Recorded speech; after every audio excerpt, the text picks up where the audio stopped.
You know, we got a nice little side slip going on here. Welcome, morning everybody, good afternoon, good evening, wherever you are. My name's Simon, and welcome to Flight Past. We are in the Huey,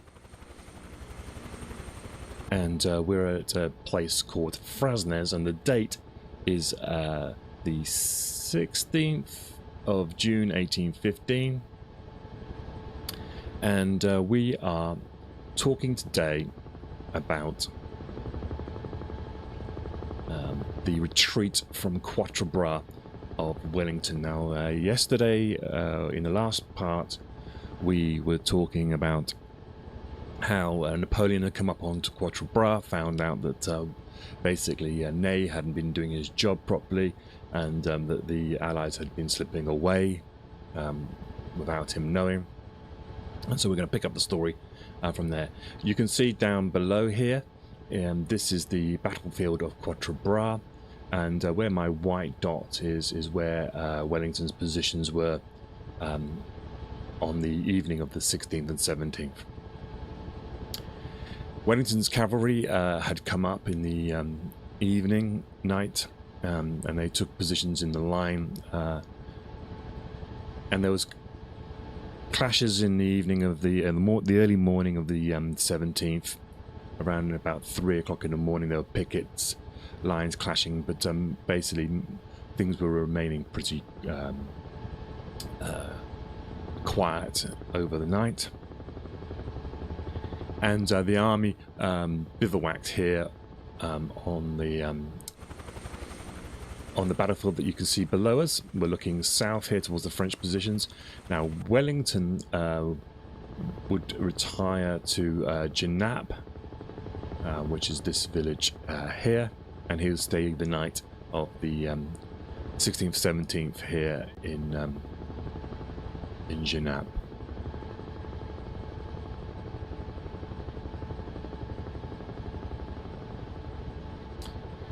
So it's good to see everybody again. Thank you very much for joining. And I see that a lot of you leave after about this time because you're obviously annoyed about something.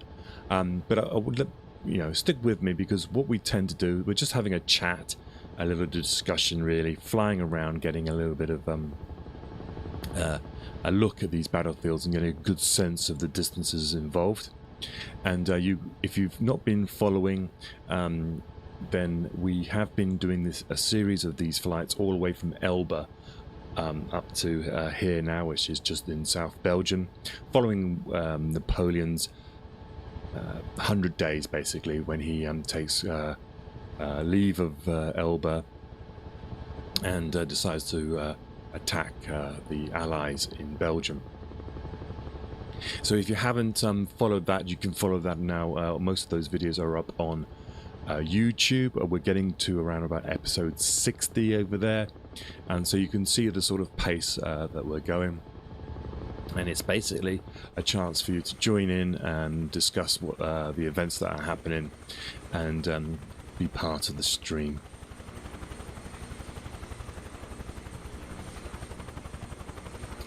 Now, I've got my regular friend Guy at the back, and today he's wearing orange. Okay, so by this time, which is the sort of morning of the 17th, down here below us in this crossroads here at Quatre Bras, Wellington has around about 40,000 troops. So he, relative to Ney, who is down here in Frasnes, he's kind of won the battle of the build-up of troops, and he effectively won that because de Erlon, who was going to be Ney's reserve, was called across over here to the battlefields of Ligny by Napoleon.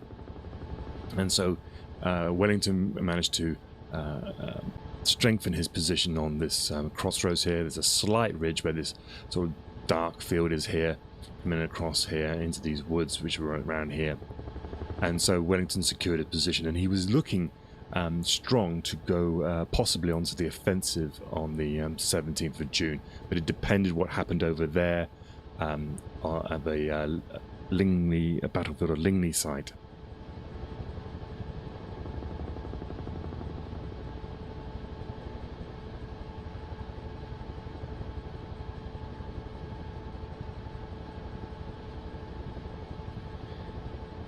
Wellington believed that he would be continuing operations here at Quatre Bras.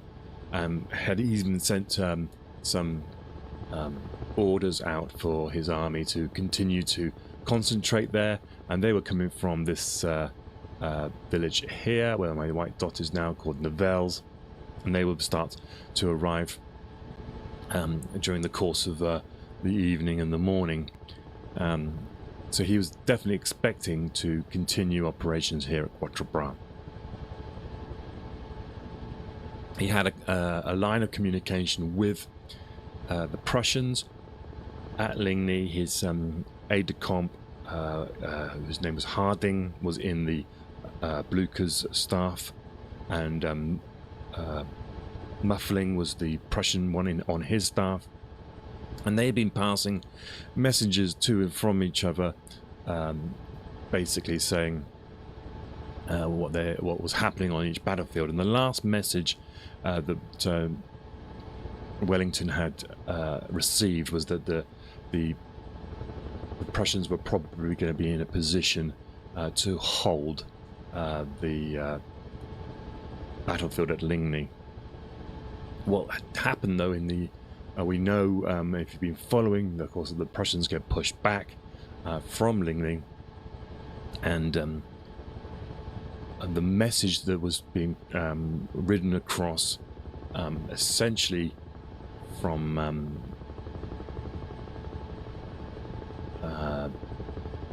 Bry via Marbais to Quatre Bras. The messenger had been cut off and couldn't get through. So we're looking essentially the messengers coming across from where my white dot is now, across here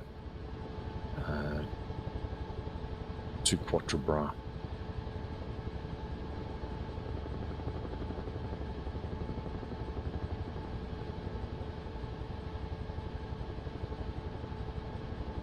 And that message, the original message, the first message that Wellington received to say that the Prussians were going to hold the position, was around about 7 o'clock. And it was at 8:30 that message had arrived at Quatre Bras. And as I say, the message gets intercepted.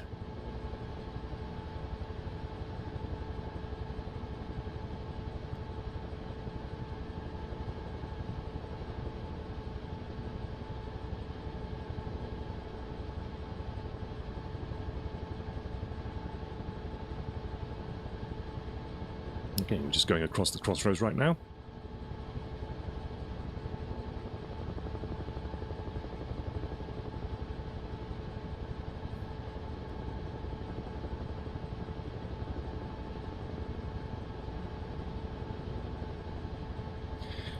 So in the morning, just summarizing what we were talking yesterday, Wellington comes back from Genappe, which is here. He rides back to the battlefield.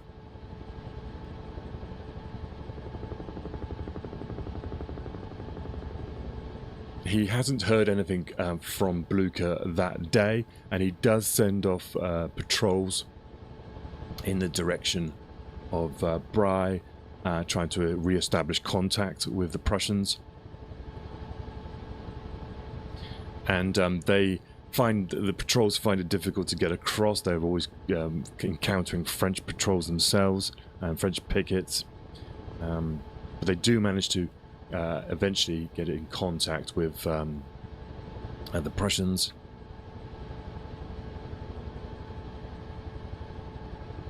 But it does take its time.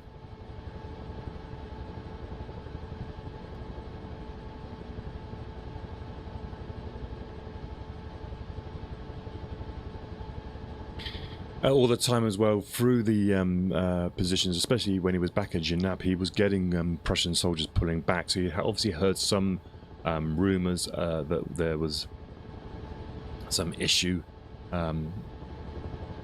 with the Prussian side. This is the battlefield of Quatre Bras, by the way, and so this is the road here. This is the positions of the French on the morning of the 17th.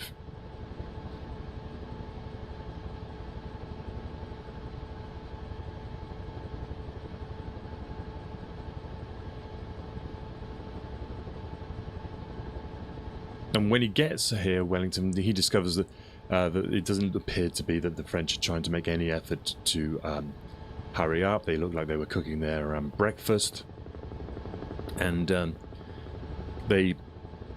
news eventually gets to Wellington probably around about 7:30 in the morning to say that actually the Prussians have been defeated at Ligny and they are in retreat.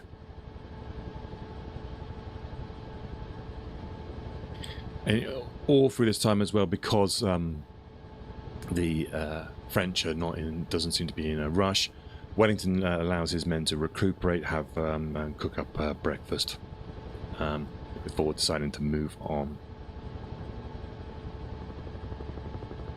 And just around about this time as well, we start getting a report that the contact is made around about 8 a.m. Contact is made with the Prussian staff headquarters. And remember, they were in a place called Mellery, and they were then heading back up towards Wavre. And the message comes through from Genappe now, basically to say that his intention was to fall back to Wavre and to feed and resupply his men.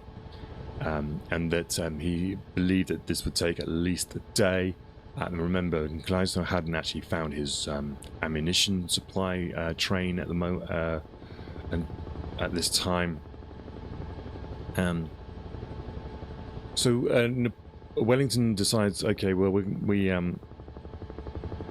he decides to pull back. He passes a message on to the French, to the Prussian officer, to pass back to the Prussians, saying that his intention was to fall back on the position, the ridge at Mont St Jean, and that if the Prussians could get to that position by the 18th with at least one corps, then he will endeavour to engage Napoleon at that place.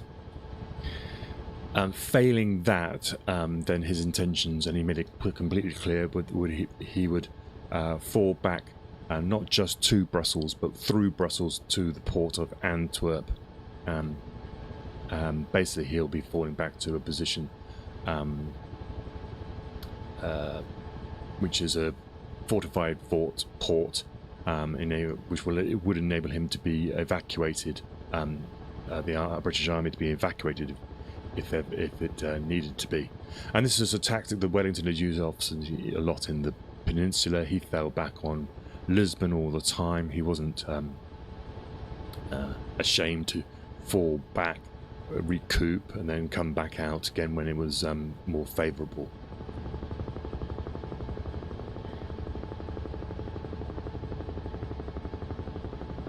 How that would have left the Prussians. Well, we can let's have a little look at the map and see what we think would have happened.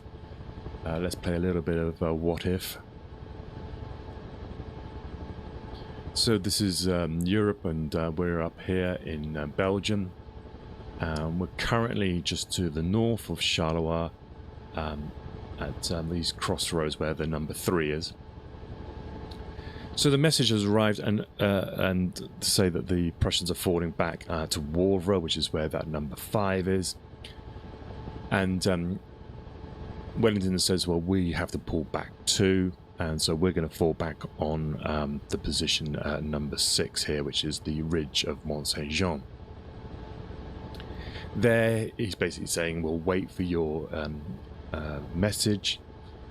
If you can come from Wavre to me with at least one corps, then he makes a stand here, and if not, he will pull back. And when he says pull back, I mean he pulls back. He's got no intention of defending Brussels, and these Napoleonic armies don't operate well in built-up areas, and so he will pull straight back up this road here, and he will go to Antwerp, and that's where presumably he will then make some sort of stand preparations, and even either sit it out there or pull out completely. What would that leave the Prussians with? Well, I mean, they're essentially their supply routes run through Maastricht or Liège back towards Rhineland here. It would probably mean that they would, if they couldn't make it, they either just disengage completely to the north, to the northeast, and endeavour to get back to Germany in some way. I don't think you would have them moving to Antwerp. They might move in parallel. You never know. They could have moved in parallel, done the same thing, and just moved back up to somewhere,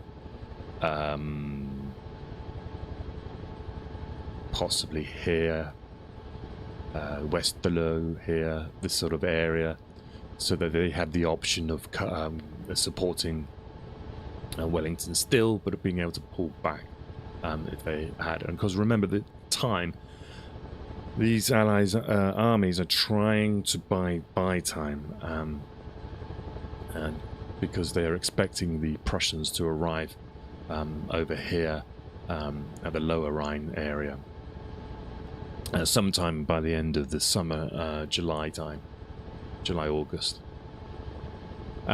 So obviously this position here, I believe, which is position of Mont St Jean, we know that Wellington knew about this position, and he probably knew about it in at least 1814. He's always had an eye for topography. They would have. He's got a signal corps who goes out, and they probably recceing the countryside and looking at the strongest positions. And he probably knew that this position of Mont St Jean would be one of the stronger positions to fight a defensive battle. And so that was why he was probably happy to fall back on it this morning, even though he's in a strong position here. But of course, Napoleon now is going to threaten his left flank by moving troops across from the battlefield of Ligny. All right, let's jump back in. And I think what we'll do is we'll take a little break here. So if you're new to the channel, what I do is I'm always live. I'm always flying live. I'm talking live, and I'll have a break every sort of 20 minutes for a couple of minutes. Allows me to chop it up. So if you don't want to watch this long live stream, you'll be able to watch it later on YouTube. They're all broken up into these little chunks. Please comment below and be part of the production. If you have Microsoft Flight Simulator 2024, you'll find me. You can fly with me. I'm on European West server, so come over and say hello. And otherwise, if you're watching on YouTube, like, subscribe, comment below. And if you do comment below, you'll find that I'll talk about it in a future stream, and we'll go and see it. You'll see stuff popping up, by the way, all the time. There'll be playlists on Waterloo, playlists on D-Day. There's co-pilot playlists. There's Minecraft cathedral builds, all at the top there for your general entertainment. And I will see you in a moment when we come back, and we'll continue the story of Wellington's withdrawal from Quatre Bras.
Oh, welcome back to Flight Paths. My name is Simon.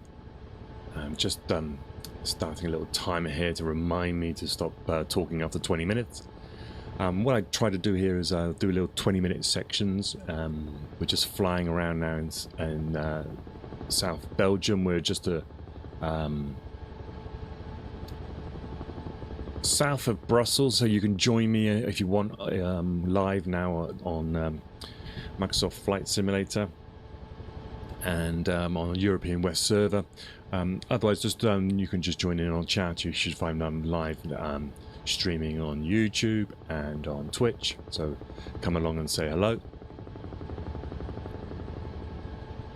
We got to the point where Wellington in the morning around about 8 a.m. Has found out that the Prussians have been defeated over here at the battlefield of Ligny, and is now considering pulling back. And so he starts issuing his orders for the army here at Quatre Bras, which you can see the fields here below us, and starts ordering them to move back. And he does it in a clever way. He has them marching up to this sort of show themselves at this ridge and then pull back. And what I mean by that, if we just pause here and jump out, we've seen reports in previous episodes. I read some of them out. One of them was the 33rd Regiment Foot, and what he essentially does is he, as you can see down here, and this is why I love doing this flight simulator, as you can see, this is a ridge here at Quatre Bras. It comes up here, and then it would fall down to the farmhouse of Genappe, which is in front of us here, and then the French are on the field across on the other side with the far distant trees. Now, of course, what he wants Ney to think is that he's staying here. So he has all these fires lit, so it's obvious that there's smoke and there's meals being cooked, which was happening anyway because they were having their meal. But as he orders these troops to pull back, he does a clever thing where he makes them kind of move in an obvious way up onto this ridge, to look like troops are sort of coming in to reinforce the position, to give Ney the sense that he is going to remain here on the 17th and stand. But what these troops were actually doing was sort of coming up, presenting themselves to Ney, and then they can kind of come back here, and when they're out of the sort of sight, they then start marching off down this road north towards Genappe and eventually to the site of Waterloo. And by the time it gets to probably around about midday, 1 o'clock, then essentially all he has here is a cavalry rearguard with a battery, I believe, of Royal Horse Artillery, and one of them, of course, is commanded by our friend Captain Mercer, who wrote a book about his experiences at Waterloo, and he gets these wonderful insights.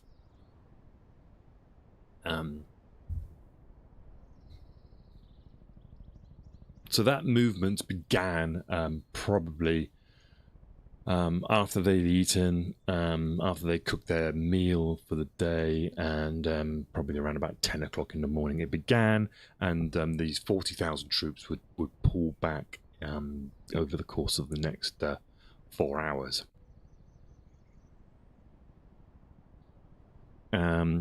Began with Byng and Picton, their divisions, and Paponcha and Merlin. And Paponcha, remember, was the sort of hero of the day on the 16th of June, defending this position, and Merlin. And they basically have Alton throwing up in the rear, and they would post sort of various battalions on the way back to pull back.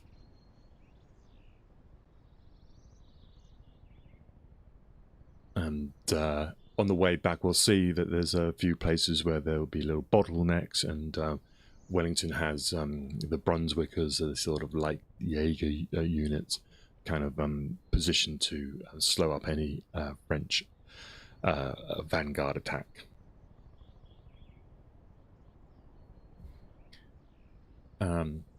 Napoleon, as we said yesterday, he arrives, comes across from the battlefield of Ligny. We've spoken about why he was so delayed. He seems to have been in something wrong with him.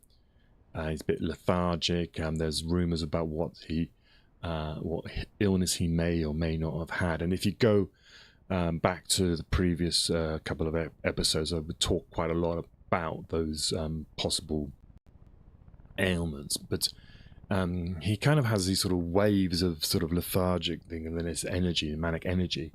And around about 2 o'clock in the afternoon, he comes across here, decides to come across here. And when he does come across, remember we spoke about, I think it was Vivian, wasn't it? He was here, and the French came up this road from Ligny. And of course, the British cavalry were just the sort of rear guard.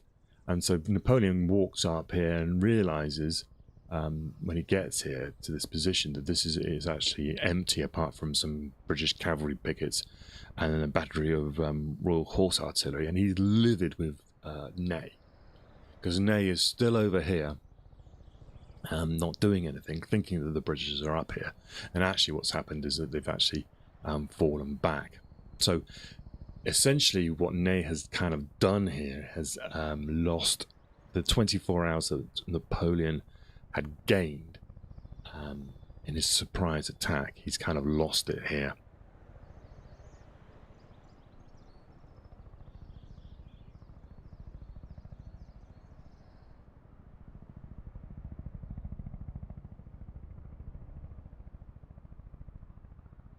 So and because of that, then what's happened is essentially that the Wellington's retreat. So he's pulling back this way. Most of his forces have moved up here. So his rear guard is a cavalry force or light infantry in specific places. And it means that they're nimble. He has 3 columns of cavalry covering the retreat. Left-hand side, operating over here, would be Dornberg and Grant's brigades. Ponsonby and Somerset's heavy cavalry are in the centre, and Vivian and Vandeleur is on this right-hand side.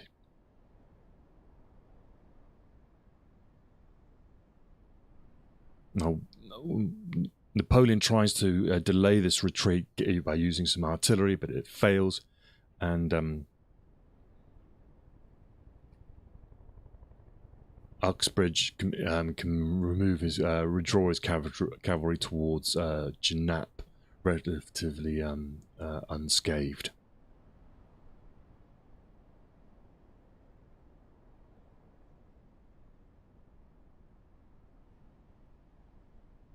And they pull back to this town here.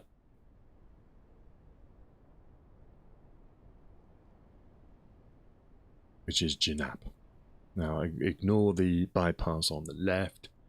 What you see here is this town. It has changed quite a lot. It's grown quite a lot.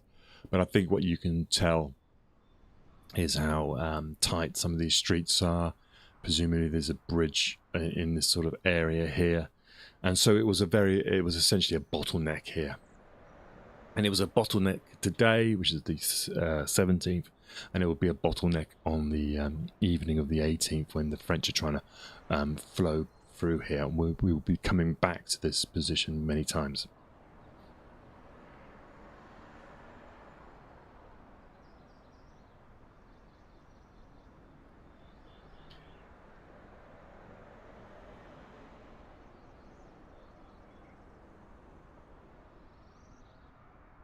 Now, one of the key things not to forget at this time is the weather. I believe we've got live weather on today. This is in Belgium, and what's been happening at this time is there's been a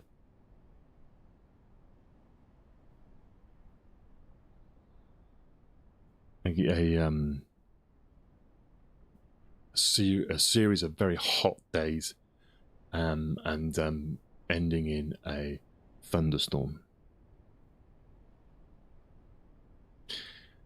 And this is essentially what happens. Round about this time, we're talking probably afternoon, 2:30, 3 o'clock. In fact, the thunderstorm breaks out right across this area. So it was affecting the Prussians and the Grouches chase, basically, of the Prussians on the over there on the east. The thunderstorm occurs here. And essentially, it's such a violent thunderstorm that it means that essentially that the fields becomes difficult to move across the fields on either side, and so the chase has to happen down the roads, the chaussee. Let's just jump back in the helicopter for a bit.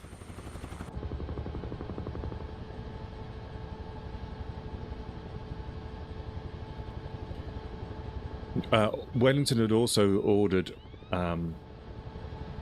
his reserves that were coming up from Nivelles to be diverted. We had a quick look, and I was trying to see if we could see any routes from this road here. But essentially, his reserves were concentrating at Nivelles. It was coming down here, and he sent a message down this road to Nivelles, essentially telling them not to come to Quatre Bras anymore, but to move up from Nivelles towards Mont St Jean.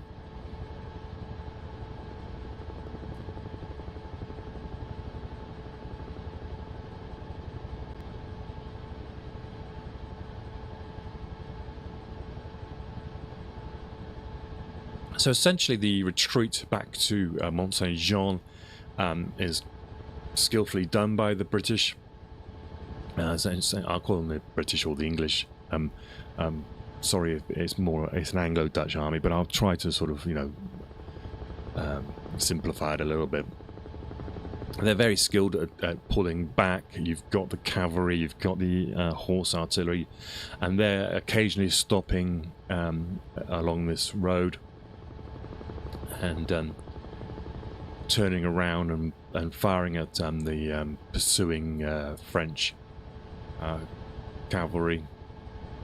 And it just leads to a number of cavalry skirmishes all the way back in around Genappe. So let's do a bit of let's get down low a little bit, shall we?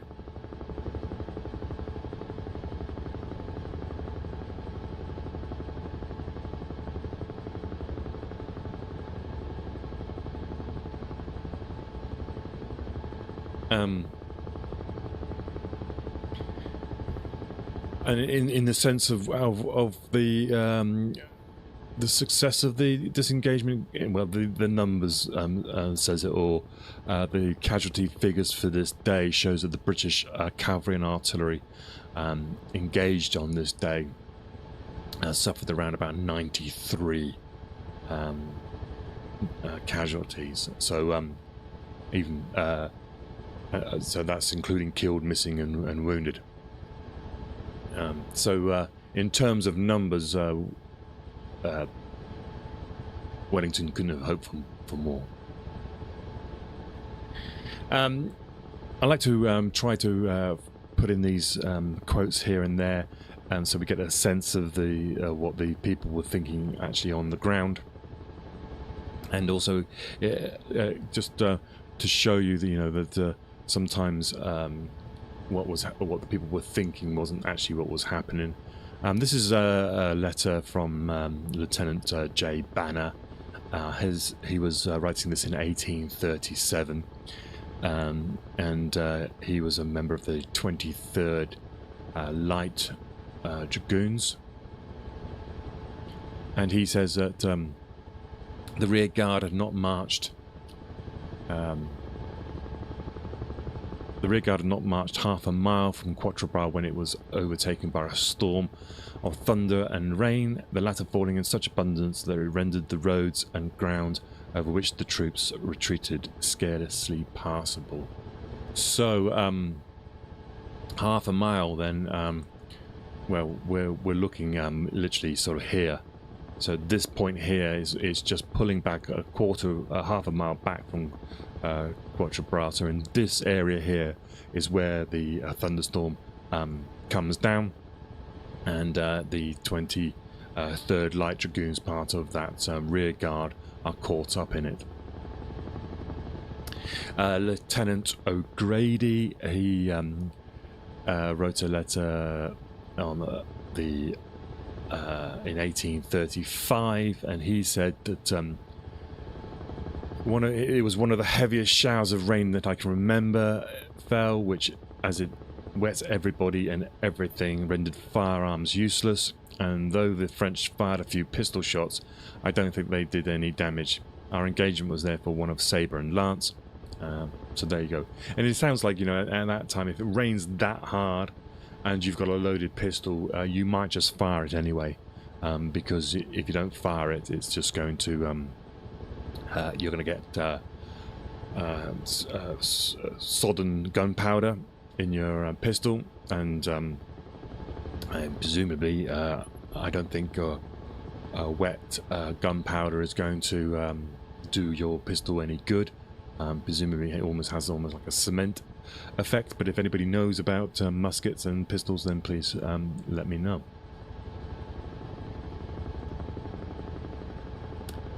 And then there's our friend Victor Hugo, obviously the Les Miserables guy. He wrote, had it not rained on the night of the 17th of June 1815, the future of Europe would have been changed. A few drops of water more or less prostrated Napoleon. That Waterloo should be the end of Austerlitz. Providence needed only a little rain, and an unseasonable cloud crossing the sky sufficed it for the overthrow of the world. I think that's a little bit taking a little bit far there, Victor.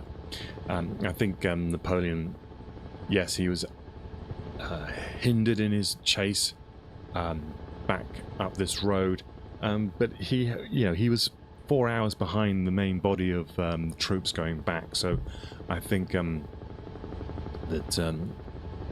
yes, there would have probably been more casualties, but I don't think it would, in the end of the day, would have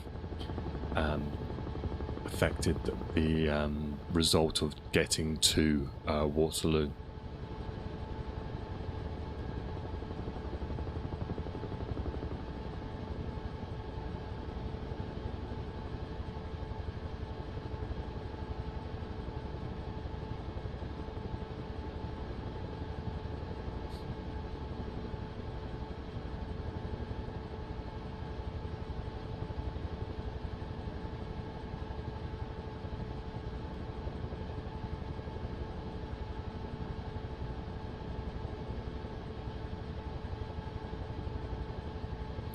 So Napoleon's come across, and he's brought over the 6th Corps of Laval, and he's also brought over his Imperial Guard, and he joins Ney over here.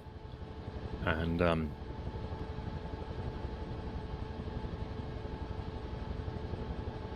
Mercer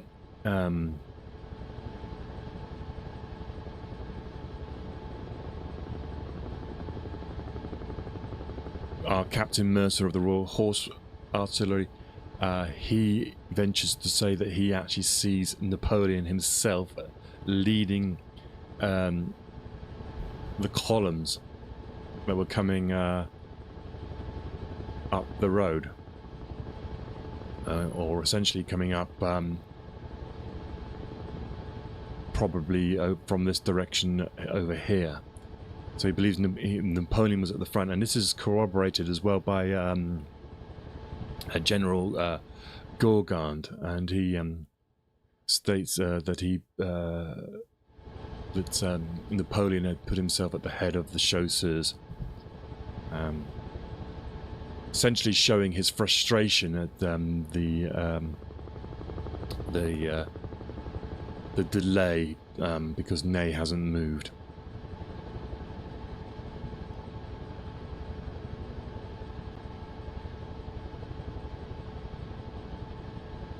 So Mercer describes at this point him firing his guns, which he says he's fired back on by some French horse artillery, which he says there was little damage. And then he describes that the rocket troop fired, so they got some rockets troop with them. Whether how effective they were, they're more of a noise thing than an actual damage thing. And then this is when he says that the rain would come. So Mercer would describe how the falling rain hid the confusion of the Allied rearguard and allowed them to escape.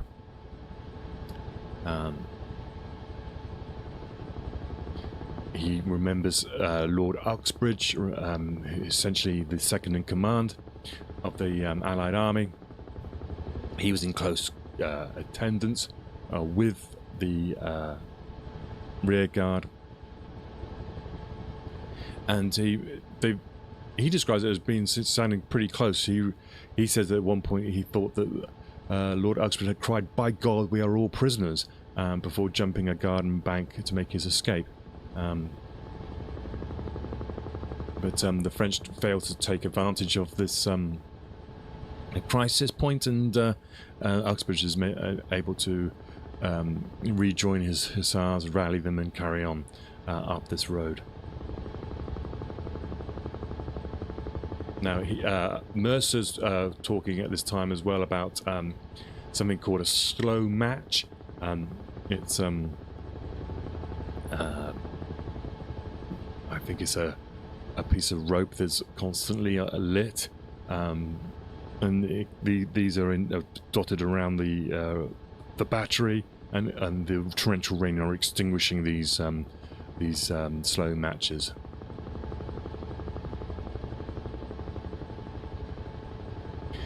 And they eventually managed to pull back to Genappe.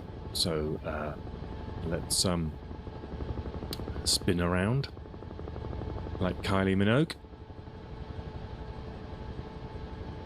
So Genappe, small village town, it's on a slight hill. It's got a valley, and with the river that's flowing through it. It's not much more than a brook, and we can probably see that when we get to here. But in this area, the type of soil, the brooks are not. It doesn't necessarily mean need to be deep or wide, but it tends to be that the area around these brooks are boggy, marshy, and difficult to cross.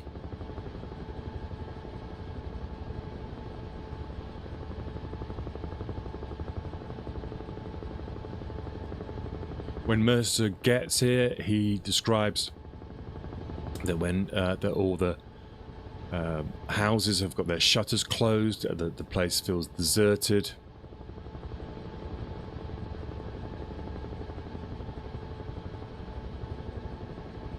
And he says that the lifeguards. So here we can see this brook just below us. And then it comes up the slope here. Now I think we might find differently, but I think we're talking about this area here. I'm just going to jump out here. And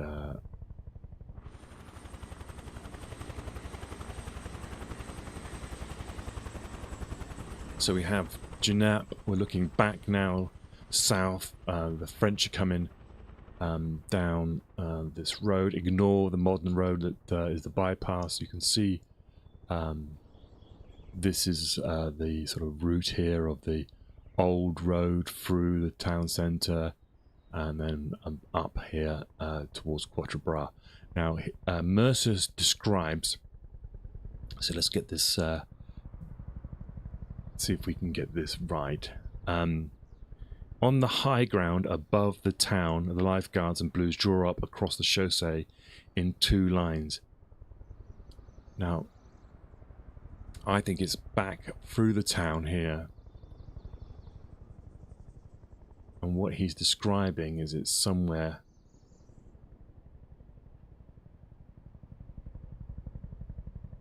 it might even be somewhere here. If we turn around now, we should see the battlefield of... Yeah, so that's the road there towards Waterloo. And he talks about the high ground. So we could be talking here. We could be talking here. In this sort of region here. Now, say it is here. He says that the lifeguards and the blues draw up across the chaussee in 2 lines. And Mercer's troop is recalled to the rear. The French cavalry engaged the skirmishing hussars through the town.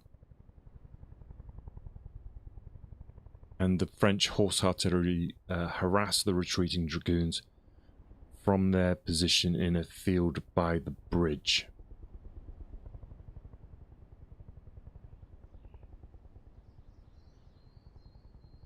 So, what could he be describing? Well, I mean, if you're talking about the hill, I think if you're coming down this road here, you're looking up there, aren't you? That wood here, this area here, you would kind of describe as the hill behind the town. This makes us a sensible place, probably for the Royal Horse Artillery to be in, and they might be able to fire across.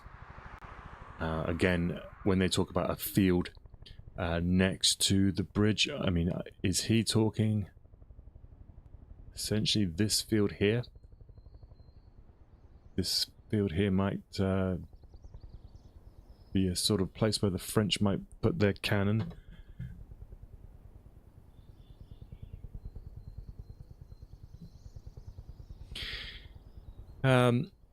The French then, he says, engage Mercer's troop and an artillery exchange ensues. So is that an artillery exchange across the town? Now, most of these buildings, by the way, you've got to remember, probably not there in 1815. So we're talking fields. So there could be that there's an actual engagement going across, you know, in this sort of area here. They can see each other and be firing back towards them.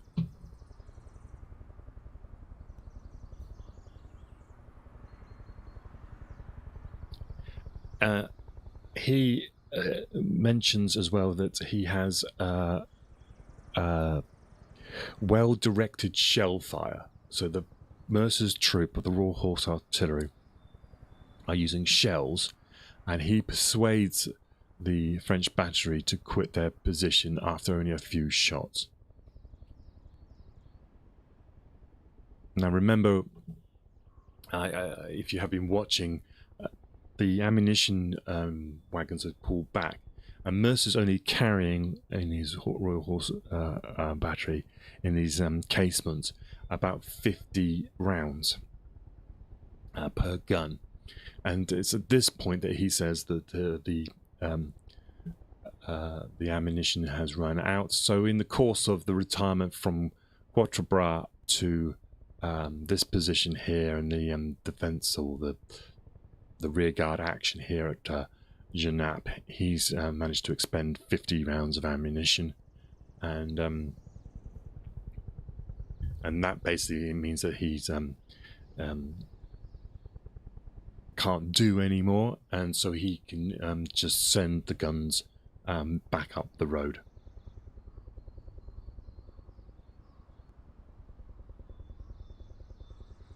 Lord Uxbridge is believed to have had a cavalry melee in these streets here, and remember, with his hussars, and he retires to the. It says here he retires from the town to a position with a gentle elevation. Well, presumably, I mean, it's this. This is a gentle elevation, presumably.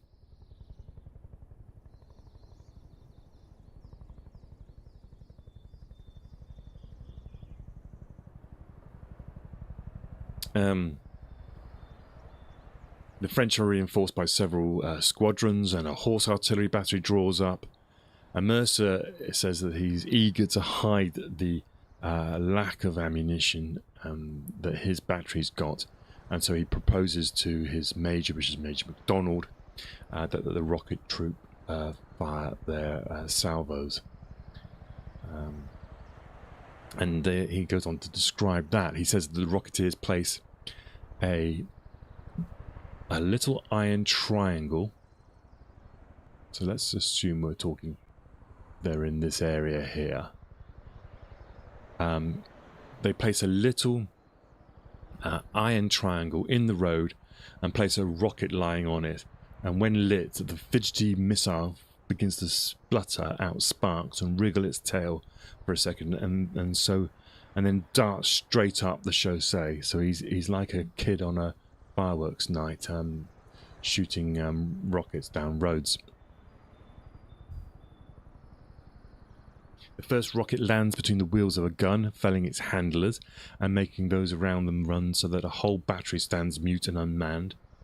The Rocketeers, he says, continue shooting, but the consistency and accuracy is lacking, with even one rocket doubling back towards the Rocketeers' position.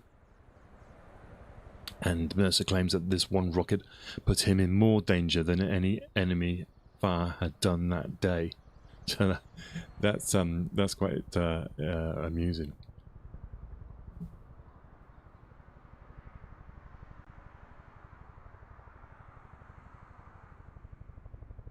The French artillery, having witnessed the ineffectualness of the rockets, returned to their guns to fire a canister at the positions from 200 yards. This causes no effect, and they are able to return to the ridge. It was at this ridge that they had to make a stand. So he here says that the cavalry had to make a stand here, essentially because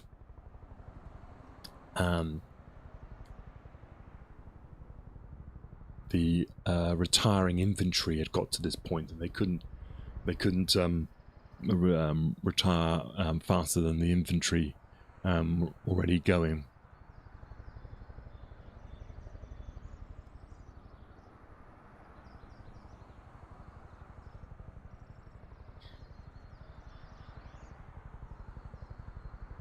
So we're getting a little bit of a panic here at this point, because we've got this. We've been told Mercer is sent to go and get some more ammunition for his guns.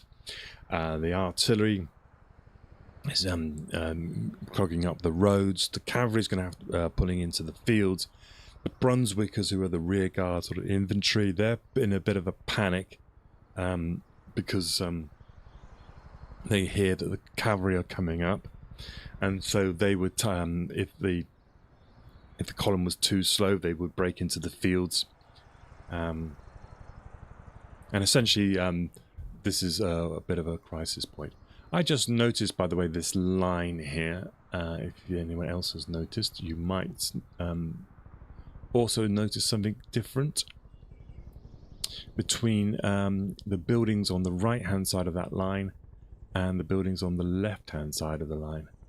And what you are seeing here is the line of where on the right-hand side there's satellite imagery, And on the left-hand side, you have satellite imagery, but with photographic imagery. So these buildings here are real photographed buildings.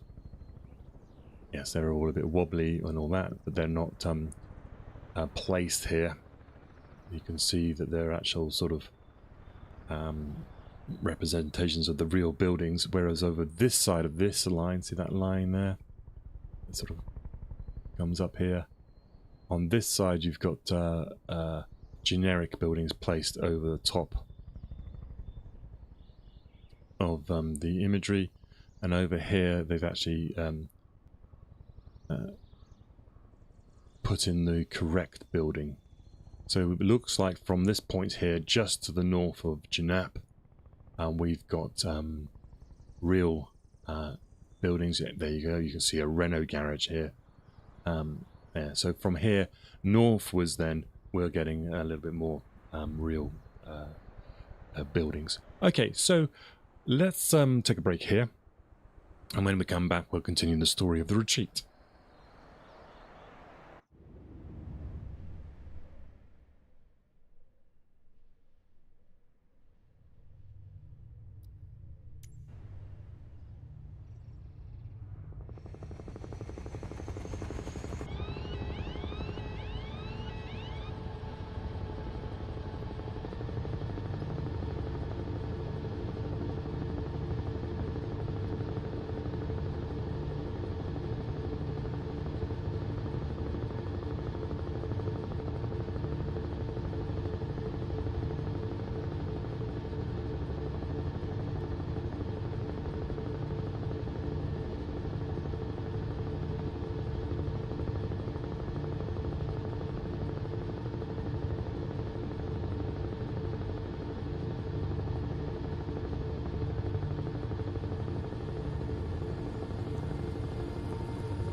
Oh, welcome to Flight Past. We're in the Huey here over South Belgium, and we've just flown over Genappe, and we are talking about Wellington's retreat from Quatre Bras to the battlefield site of Waterloo on the 17th of June. You can see down below here, this is we're coming over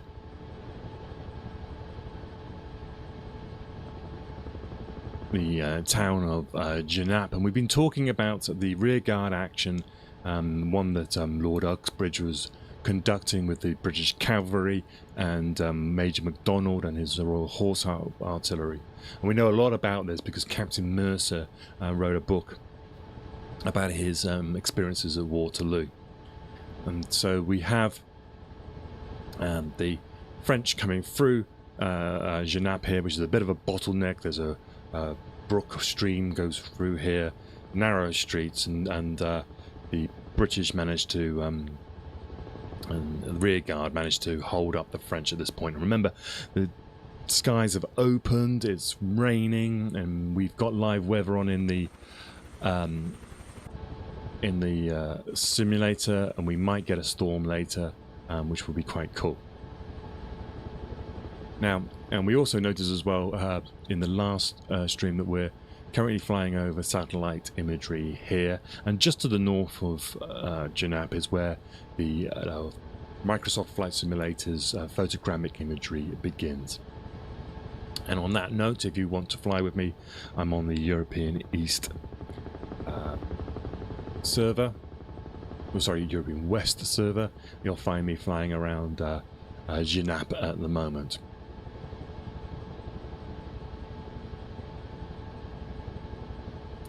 So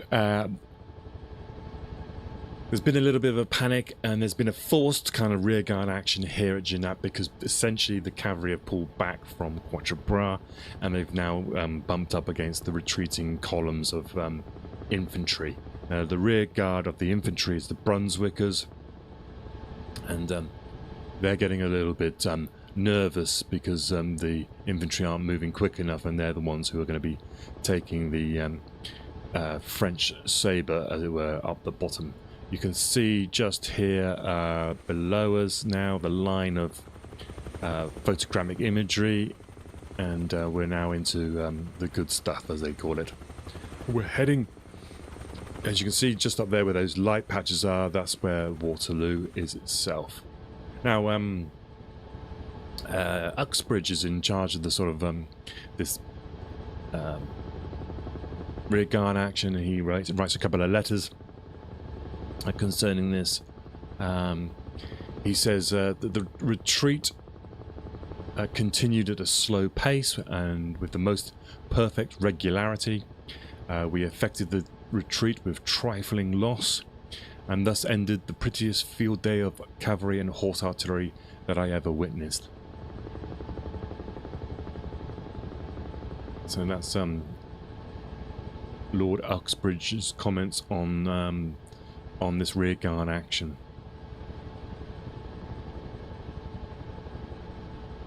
Now we now follow the path that the British take. We'll fly up. Let's just fly up the road first, and we'll see if we can point out a few places. Places we're going to be looking for is one called Mont St Jean. I believe that is a place where Ney had his headquarters. We'll go past the Belle Alliance, and we'll have go up to the ridge of Mont St Jean, and we'll then probably just jump out of the helicopter, have a little recap of that. So let's follow the route then. Let's follow Mercer. So after this engagement, he's essentially run out of ammunition. Most of the ammunition has gone back. He had about 50 rounds, and so he continues at a pace now, returning. And because the roads are awash, gunpowder's being difficult to fire from muskets. So it's essentially just the horses and sabres that are being used here. It's difficult to cross the countryside, but we're going to follow the route then that the Allied Dutch army takes. So it follows this road here.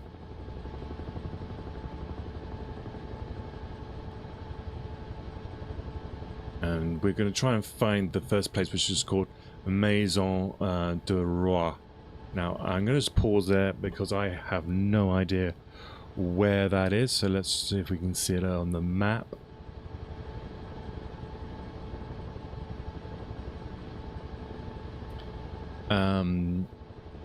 So we've just come through Genappe. We're coming out this side here.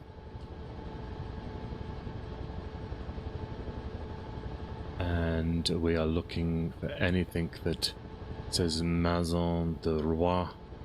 There's a Chemin de la Maison de Roi, That's my best French.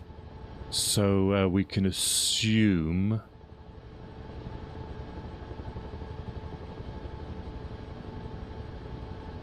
it's somewhere in this area here. So when we get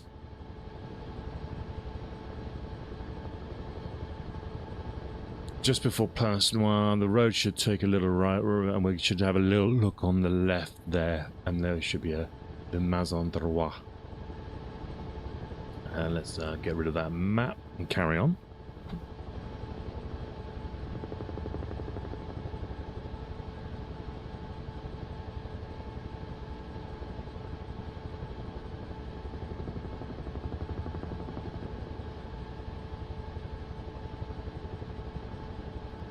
See if I can slow this down a little bit.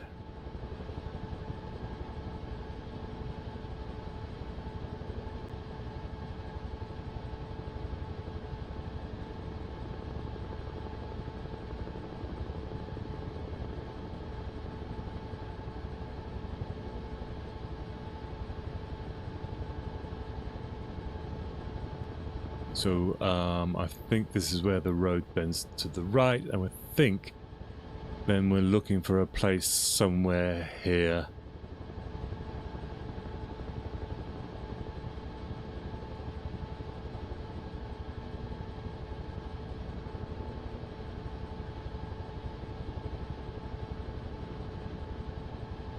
Yeah, this is the actual battlefield site itself. We've got Hougoumont below us. So we're going to get very familiar with this battlefield after the end of this series, so don't worry. But this is essentially the right-hand flank of the Allied position. I'm going to stick in the helicopters to show some skills. And so Maison Droit.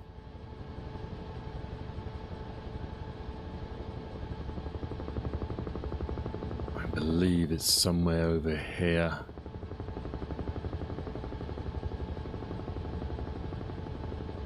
Could be that. That might be it. Okay, let's just pause here, jump out.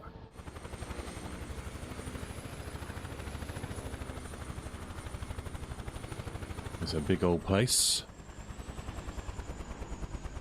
Looks modern, maybe. If anybody knows, that doesn't look. That looks modern to me.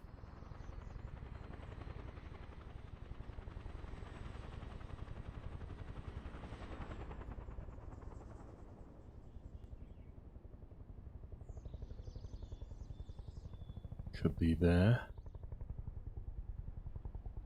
Let's see what Google says. Maison.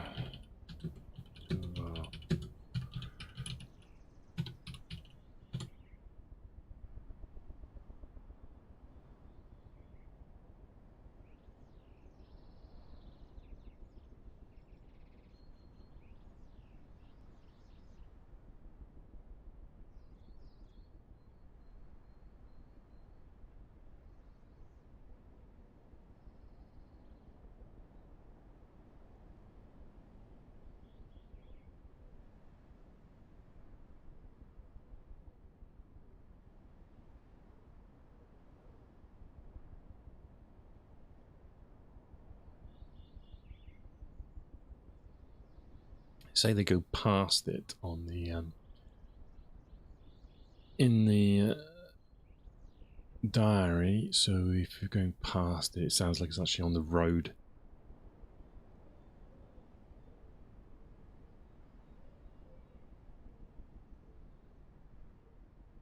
Okay, it's on the road itself. So the Maison Droit is just before where it turns. So we're looking probably this place here.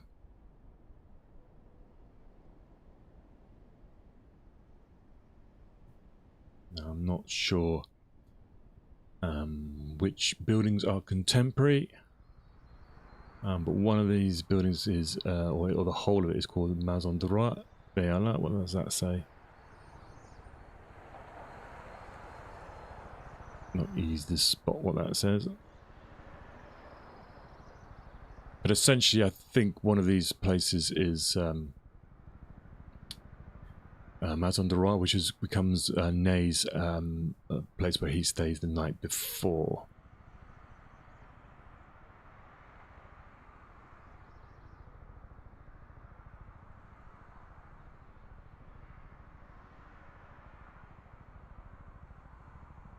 And we just want to look now at the farmhouse. I think it's Caisson farmhouse.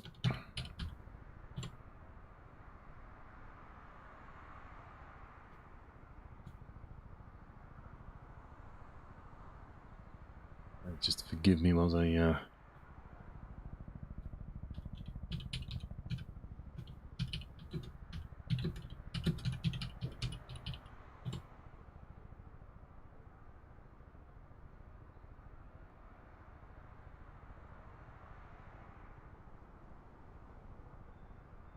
it's known as the Napoleon's last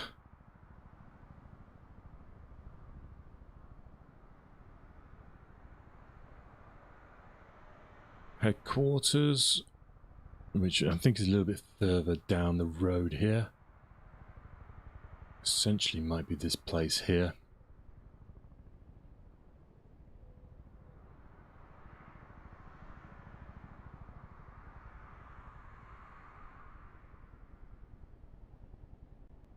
I think this is it somewhere in here.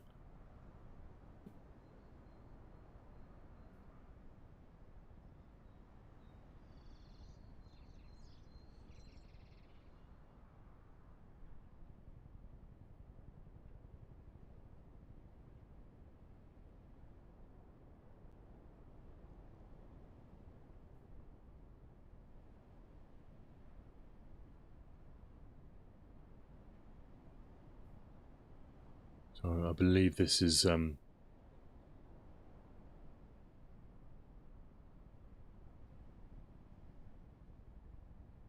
there's two places here. There's this one here, which possibly is Napoleon's last headquarters.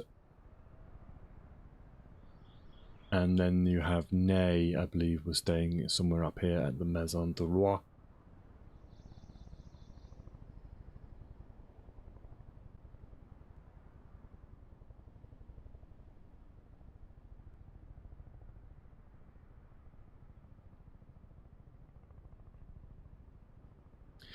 We shall come back and find these places later on.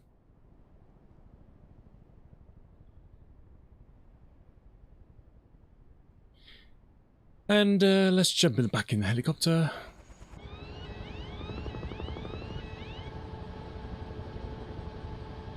So we can see it here now. This is Maison Droit here, and this is the, I think it's called Caisson. I'll have to check that. This is where Napoleon would stay prior to the battle.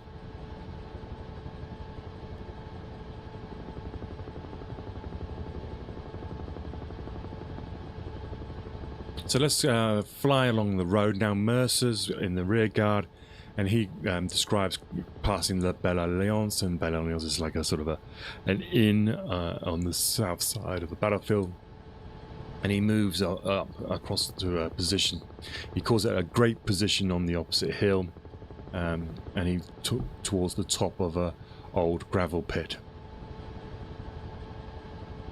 Behind this position, he describes a hedge, and this hides his view of the rest of the field.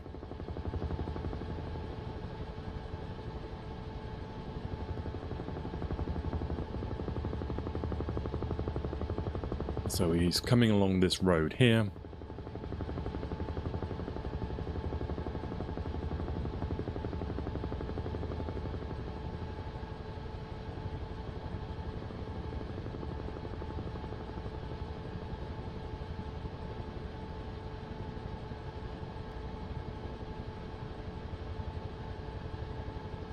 And we're coming up now on La Belle Alliance, which is the building here, just there, I believe. Oh no, sorry, this one here. This is La Belle Alliance, and crosses this,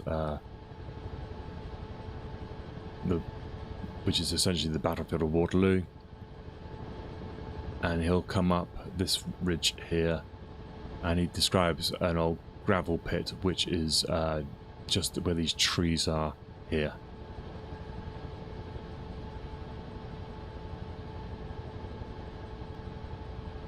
He describes how when he gets to the top of that ridge, that he has he turns back, and the British cavalry rearguard are crossing the valley, slight valley, and he describes how the French cavalry squadrons assemble on the opposite heights. So let's just pause here and we can jump out.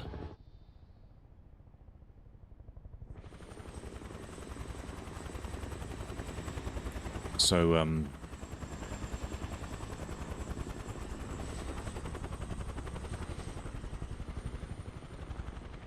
just follow him here. We'll come back up to La Belle Alliance, which is this building here.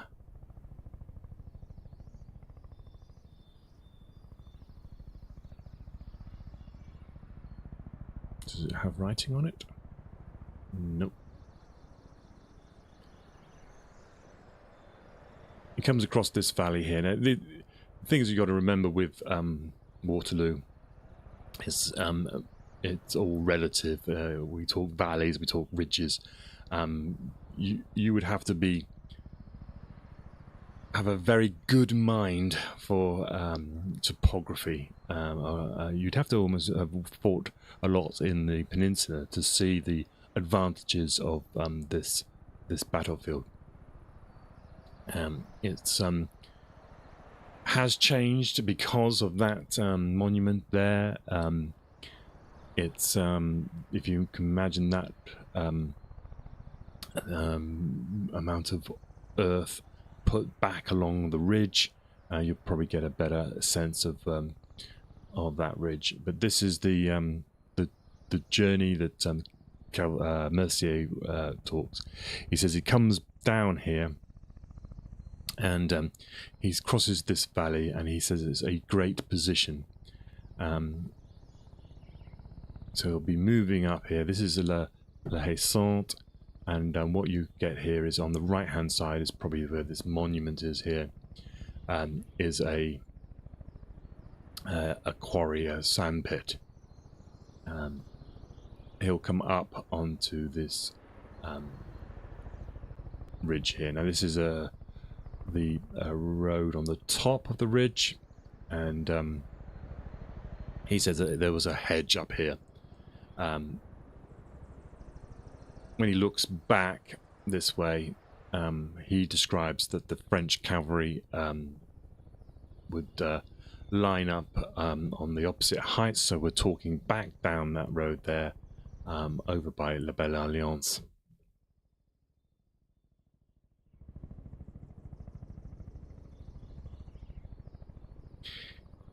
He describes then opening fire on these squadrons. He calls it a range of around about 1,200 yards. And once he does this fire, he describes how there's a faded heavy cannonade from behind the hedge rolled along the ridge, revealing that they had joined up with the rest of the army. So he got to this position here and then turned around to fire a place. And at the same time, he realizes that the British army and the Allied army have also lined up on this ridge here. and they answer with a categorical kind of signal to the French to say, this is as far as you're going today. This is where we will stop.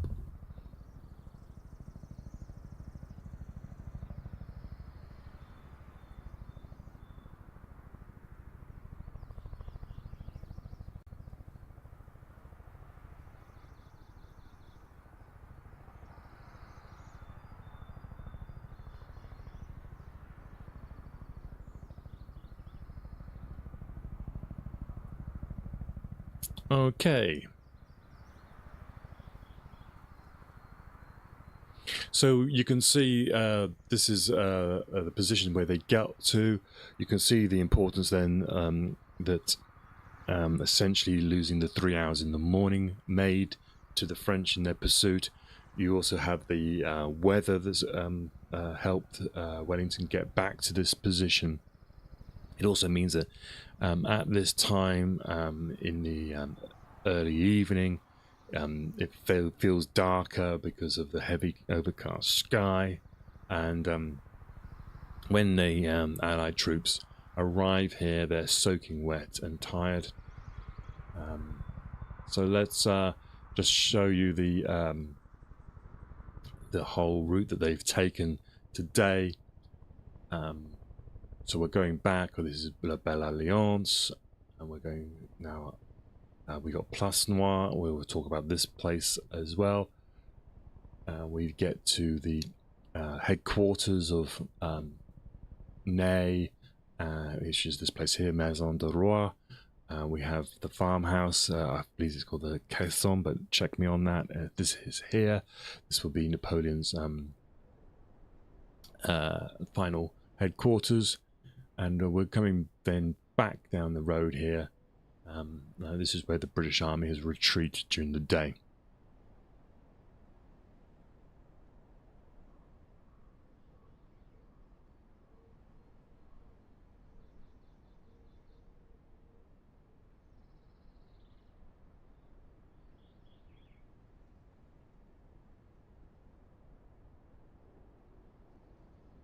Interesting enough, on the retreat from Genappe, the colonel of the 23rd Light Dragoons is bringing up the rear, and the staff officer of Wellington's comes up and encourages him to trot, and he turns around to him and says the 23rd Dragoons should never trot before the enemy.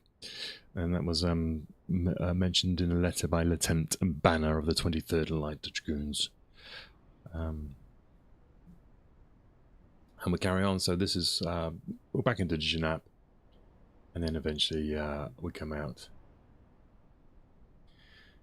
So this is a good point to take a break, and this is Quatre Bras itself. So we started off in the morning here, and a quick recap.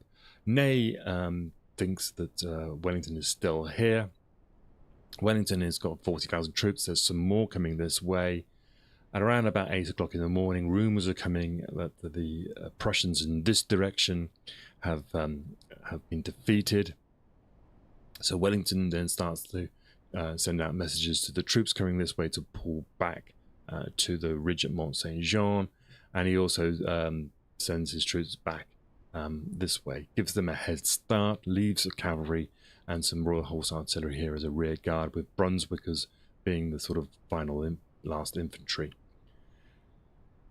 Napoleon, after a pretty slack morning, gets up after reviewing the battlefield at Ligny and giving orders to Grouchy to continue his pursuit, to continue the pursuit of the Prussians in that direction, presumably towards Gembloux, but basically to find out where they are.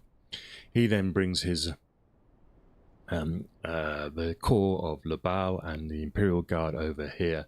So the French are joining up with Ney. Ney's got de Erlon's corps, Rail's corps. He'll then have Lobau's corps, and the Imperial Guard will join here. And Napoleon, when he gets here, is angered that Ney hasn't done anything, and the skillful withdrawal from Quatre Bras has basically flummoxed Ney.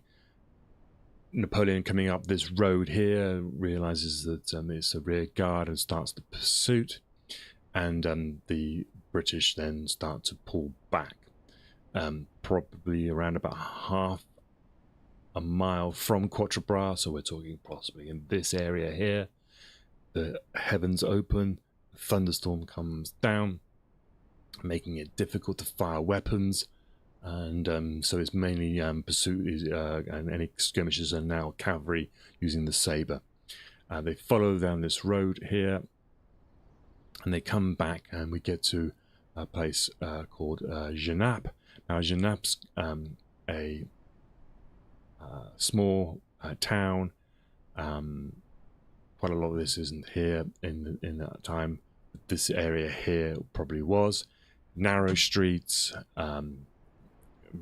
sort of a small brook, Lys crossing, and this is a bottleneck for the British Army, as it will be for a bottleneck for the French on the evening of the 18th, 19th. This is where then a series of skirmishes, melees, blocking motions, artillery to and fro happens at this place, because basically they've caught up with the retreating infantry column of Wellington.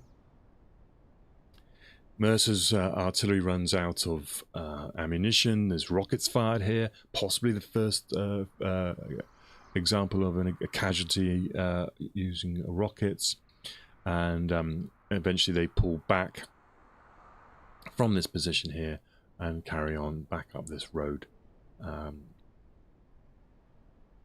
eventually they get to a pre-planned position south of Brussels on the far side of the forest. So this is the forest here. A lot of it has been removed. A lot of it is in now houses and suburbs. But as you can see over there, this is a great forest called, I think it's a Soigne, and this is the first sort of open space after it. Waterloo itself is here. The village of Waterloo is a little bit set back. There we go. Waterloo is actually here. But this place is actually called Mont St Jean, and so this is the position that Wellington chooses. So Mercer is the one who comes up, turns around when he gets up here, fires back at the cavalry that's approaching, who are on this heights on the other side, and then he hears this big cannonade going all the way across here, and that's when the French realise that the British have decided to stop here for the night. They're not sure exactly if they're going to remain here, but they can see in the distance behind them the forest. So Napoleon says it's a poor position to have your back to a forest. It's hard to control troops in trees, and so he's not sure whether this is just a temporary position, but it's too late by this point and too wet for there to be a battle. His troops are too far behind, and they're all coming up from behind to get up to here. So this makes it a good place to pause for the evening. And so here is where Wellington will stop, and he is essentially waiting now for news of the Prussians. He will stand here, but he needs to know what's happening over there. Over there in the distance is Wavre. We can just do a quick flyover. This is the distance between the Allied Anglo Dutch army and the Prussians. So the Prussians are in this region here, being harassed by Grouchy. Grouchy's come in from the south east here. So this is where the Prussians are on that night. And as we'll see, the message comes across. Gnausenau has found out where his ammunition is and his supplies are. He's got his corps over there. They've had about a day's rest because they've got their, some of them have got there early on the day. So you can see now the distance. You've got the battle, the Waterloo over here, and you have Wavre here. Isn't that great to be able to see that distance? The message comes across to Wellington saying that the Prussians will be coming to you tomorrow. Wellington says he will stand here if one corps, of your Prussian army gets here, and they have they get the promise that that is what's going to happen. So this is the distance then that the Prussians need to do. They need to somehow get their way across over here. We'll work out where that route was, which route they took, and we're talking, as you can see, a lot more river, valleys, forests, difficult, much more difficult terrain than we can see over this side.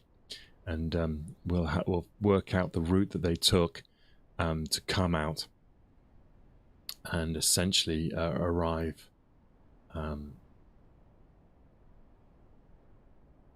on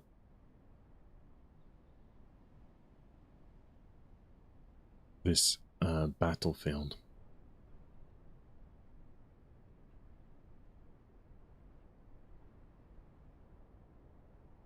Coming across here, and essentially, spoiler alert, they're going to appear coming through here.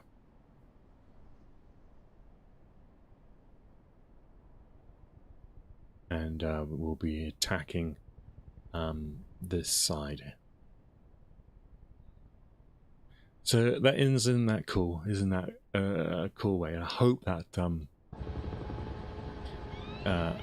wets your whistle.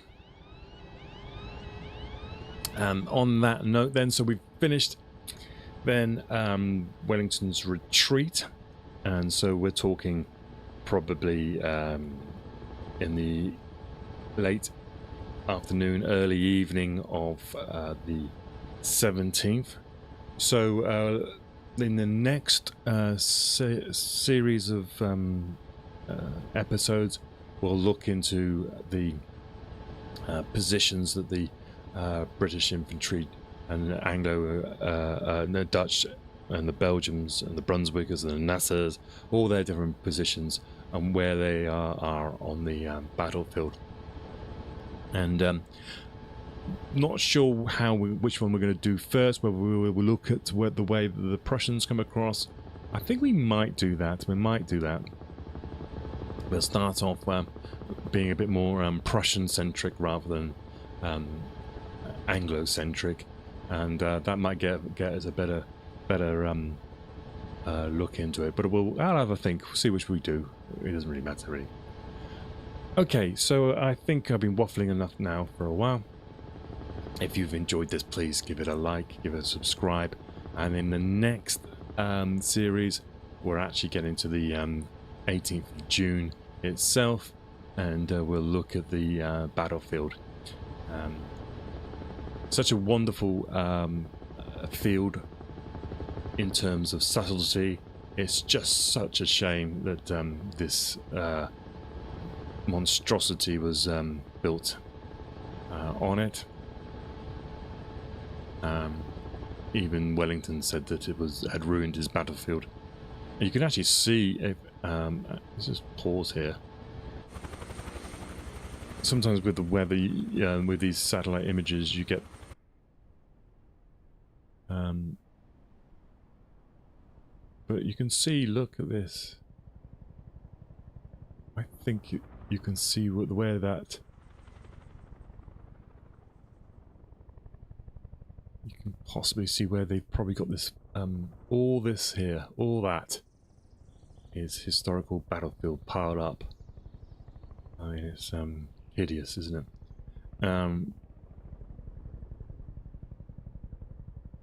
Presumably, I don't know why they even thought that was a good idea. It's just horrible. But all that soil there has to be put back, probably, to make it look like a proper ridge. Yeah, I mean, it looks like it's just been taken from that area there. Ah, it's the saddest thing, isn't it? For anyone who's not familiar with the Battle of Waterloo, this is essentially the right-hand side of Wellington's position. This is the Chateau Hougoumont. We've got, if you can imagine where my camera is now, that would actually be forests and woods going out this way. There's a sort of sunken lane behind here. And then what you have is the famous reverse slope you can see here. This is the reverse slope, essentially coming around this way. And you've got these places over here, these little villages was his left flank. And the central position was La Haye-Sainte here. So what we have on the French side is, I believe d'Erlon's corps will be over this side, and we have French attacks on this point here, and then a lot of the action then occurs in this sort of section here. There's certain phases, we'll run through them all.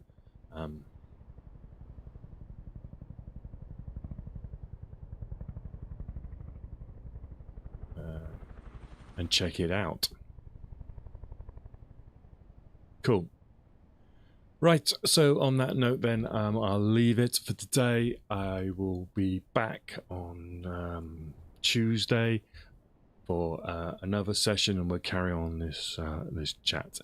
I hope you've enjoyed it. Please, we're a small channel, so any like and subscribe is really, really handy, and I will see you in the next one.